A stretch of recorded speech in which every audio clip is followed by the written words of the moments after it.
Game day's here, I can hear the crowd. Turn on the lights, fans are cranked up and loud. Red or blue, we wear it proud. Yeah, we love our teams in this border town. Chiefs and Royals, Boo Mizzou, Rock Chalk, Jayhawk, KU. Hear that drum pounding in your feet. Yeah, you're marching to the beat of KC. What is going on, YouTube? What is going on, Kansas City? What is going on, Jayhawk Nation? And what is going on, everybody? And welcome to the Beat of KC. Ladies and gentlemen, my name is Lucas Murphy, and in this video, I'm excited because we have the opportunity to quickly hit the reset button for the Kansas Jayhawks men's basketball program. And I mean, we are in Big 12 play, so the turnaround time for some of these games is going to be very quick. So it's almost like you can somewhat forget about the game that we previously had against the UCF Knights in Orlando, where we would fall. But now you're coming into Allen Fieldhouse. You're going to be welcoming the TCU Horned Frogs, and you will be playing them at an 8 p.m. tip-off. It's going to be an exciting game. I truly believe that. I'm excited to really provide you a perspective of both teams, really how they break down some of their key players, because as Kansas fans, we know the ins and outs of our program. So how do we match up? How do they play? What is their style? We'll talk about all that. But I want to kind of quickly jump in and just talk about Darryn Peterson. I think that is where the spotlight is. That is what needs to be discussed. You know, Darryn Peterson, when you look at it from a basketball standpoint, you take your blinders off, you really kind of step back and look at it from the big picture. This guy can play the game of basketball. He is an absolute star-studded talent. There's a reason why he's projected to go number one. He can do everything on the basketball court. And yeah, I'm sure I'm going to get some people in the comments that are saying, well, he has to be on the court in order to. Yes, I do agree with that. But if you look at just the sample that was on Saturday against the UCF Knights, ladies and gentlemen, we're going to break this down. He played in a monitored 23 minutes. He shot 8 of 17 from the floor, adding 5 of 10 from the arc. He would shoot 5 of 6 from the free throw line and added 6 rebounds on top of 26 points. The insane ability to play the game of basketball. I think that's the biggest thing that we need to focus on. If we find ways to get past the management of the injury, we get past the, panning of the camera over to him sitting by himself on a stool, using the Theragun on his leg. If we can get past that, this Kansas team will start to take the steps that it needs to into the right direction against some of these much bigger Big 12 programs. And the reason I say that too is I don't feel that we would have lost the game against the UCF Knights if the proper minutes were managed correctly for Darryn Peterson against them. They exhausted pretty much his entire playing time in the first half. And so he had to sit out pretty much the entire second half and did not contribute. Now, did we see another player step up? Yes, we're going to talk about that. But I really think if you're trying to fully encompass what Darryn Peterson is as a basketball player, you can understand why he's still projected to go where he is and how talented he is. It's just he needs to stay on the basketball court and continuously build with this Kansas team. At some point, we're going to have to say that's the end, because his intentions are to go to the NBA, and we're not going to be talking about Darryn Peterson, I believe, the next year. He's going to be gone. So this limited time that you have with Darryn Peterson, you have to really kind of see what he is, and we were able to see that against the UCF Knights without a doubt. Now, the next man up is Trey White. He's scoring 14.5 points per game. I'm really impressed. I really do enjoy watching Trey White play the game. He, at times, is I would call him a silent scorer. He is a silent rebounder. You look at the stat sheet at the end, and you're like, man, Trey White put up some numbers. I mean, he put up a double-double against UCF.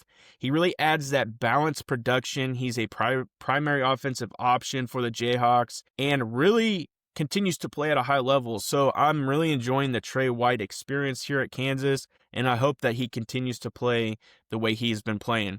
Ladies and gentlemen, Flory Bidunga. It is literally Jekyll and Hyde. It is a roller coaster ride with him. I'm as a basketball fan, specifically to Kansas, I enjoy watching the bigs, forwards, centers. I like that style of basketball. Do I like when a guard can shoot a three ball and snap the net? Of course. And I think that is, something that effectively changes games. But the way Flory and, guys in the past like the Morris twins, DeMarcus Robinson, who's my favorite Kansas Jayhawk player of all time. I mean, Cole Aldridge, the list goes on and on.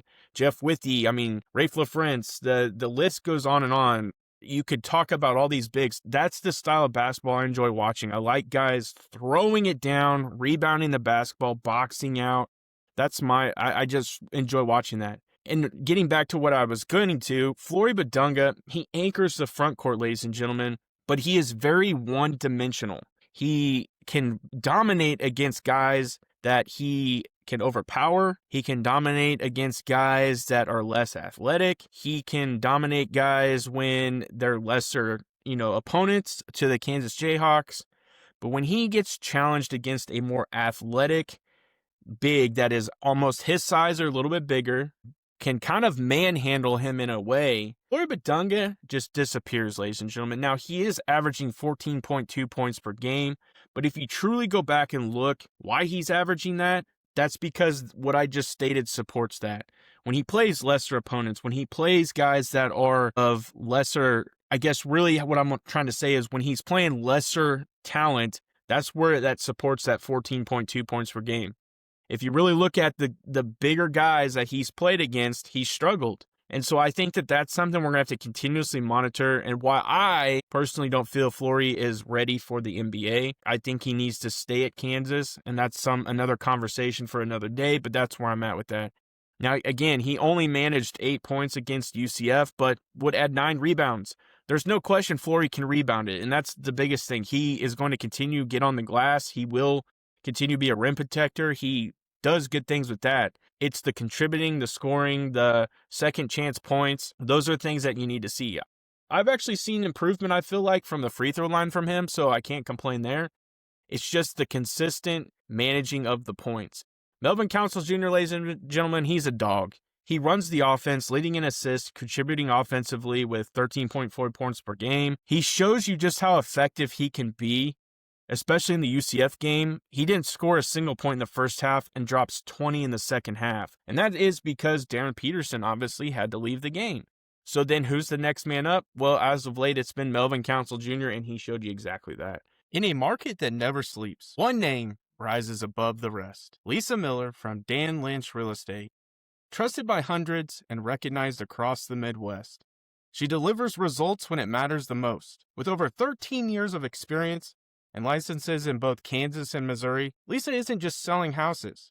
She's helping you find a place to call home. Whether you are a first-time home buyer, looking to upsize, or selling your current home, Lisa makes the process smooth and stress-free. As a local expert passionate about building lasting relationships, she ensures her clients feel confident and satisfied every step of the way. Don't wait, your perfect home is just a call away.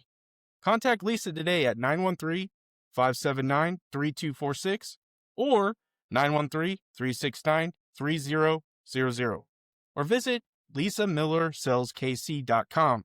Let Lisa Miller at Lynch Real Estate help you start your next exciting chapter. And let her know the beat of KC, Lucas Murphy, sent you her way.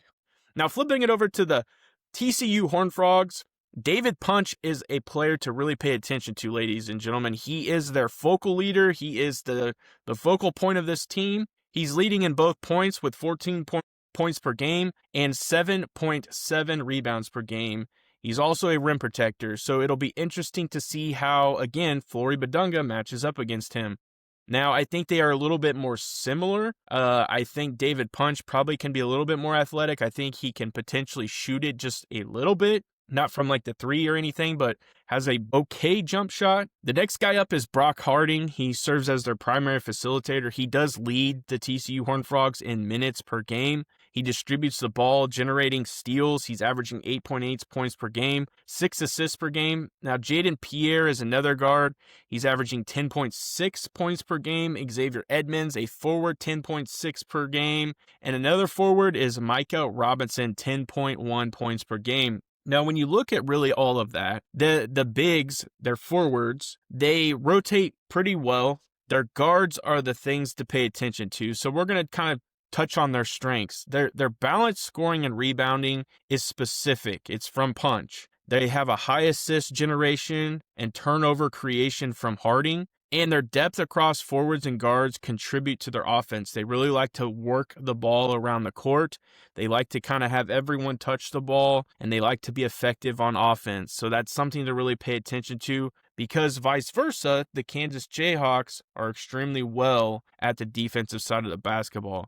But Kansas's strength from those two, that standpoint, 2 or 3 players are scoring at a solid clip. You really can expect to get contributions every night from a Kansas Jayhawks team of really about 2 to 3 players. They really have strong rebounding, rim protection, and I think that's the rim protection piece comes from Flory and really the strong rebounding. But one of the things I would like to see is Bryson Tiller step up. He's kind of struggled. He's really kind of taken a step back in some aspects. We need to kind of see him really take that next step as Big 12 play continues on. And I think Kansas has quality ball distribution from really their lead guard in Melvin Council Jr., and I think we were able to see that in more recent games. Now, Kansas's defense, ladies and gentlemen, that's one of the things I really wanted to hit on in this, is their defense is elite. They limit opponent shooting, particularly from three-point range, and really overall field goals. I think that was a big thing that they did against UCF for most of the time, is they were able to really challenge in the three-point area. And so I think that will translate as they continue to play the TCU Horned Frogs. Kansas also ranks top 10 nationally in blocks, showing a strong interior protection. And TCU forces more steals per game, indicating disruptive ball pressure on defense. So Kansas is really going to have to do something that they've struggled with this year, and that is turnovers. Kansas consistently loses the turnover category in every single game that they play, and that is a category that you have to at some point flip in the season. You have to find a way to not turn the basketball over. TCU has a stronger offensive rebounding presence from the offensive standpoint, giving them extra chances on the offensive glass. And again, that is an area that I feel Kansas needs to continuously improve, is those second chance opportunities. So 2 categories right now where TCU might have an advantage on the Kansas Jayhawks. Now, defensive rebounding really is strongly comparable, but the Jayhawks will have to limit second chance opportunities. And again, I want to highlight that because that is a category where Kansas needs to improve. So at the end of this video, how do these two teams really match up from a team perspective? Kansas, elite defense, suppresses opponent shooting, especially from the three-point line, and interior scoring. They have high block rates, strong shot deterrence.